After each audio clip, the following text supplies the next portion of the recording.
travaille sur l'acidification des océans. Puis ici, c'est une partie de mon laboratoire.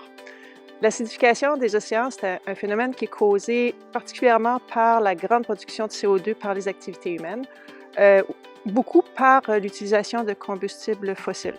Alors, c'est un phénomène qui, depuis une quinzaine d'années, cause des mortalités importantes de façon sporadique chez les jeunes huîtres qui sont cultivées sur la côte ouest du Canada.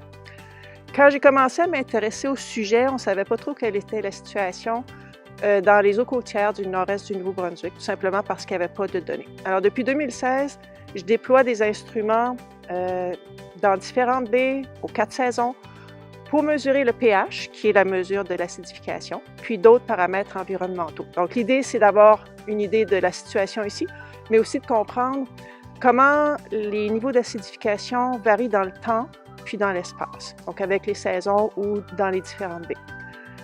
D'autre part, je me pose aussi la question, les niveaux d'acidification qu'on observe dans les eaux côtières du Nouveau-Brunswick, dans quelle mesure ça peut avoir un impact négatif sur la faune marine locale?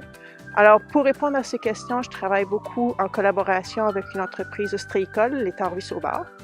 Puis, on expose des huîtres de différents âges à différents niveaux d'acidification pour voir l'impact sur les taux de mortalité, les taux de croissance. Mais on étudie aussi des variables physiologiques un peu plus subtiles comme les quantités de réserves d'énergie. Alors, par exemple, on peut colorer en rouge les réserves de lipides, de graisse dans les individus. Puis ensuite, au microscope, on peut aller mesurer la quantité de réserves énergétiques dans chacun des individus.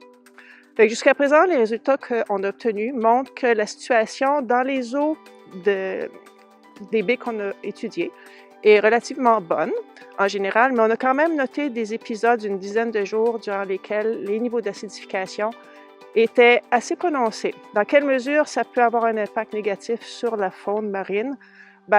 On continue d'étudier la question.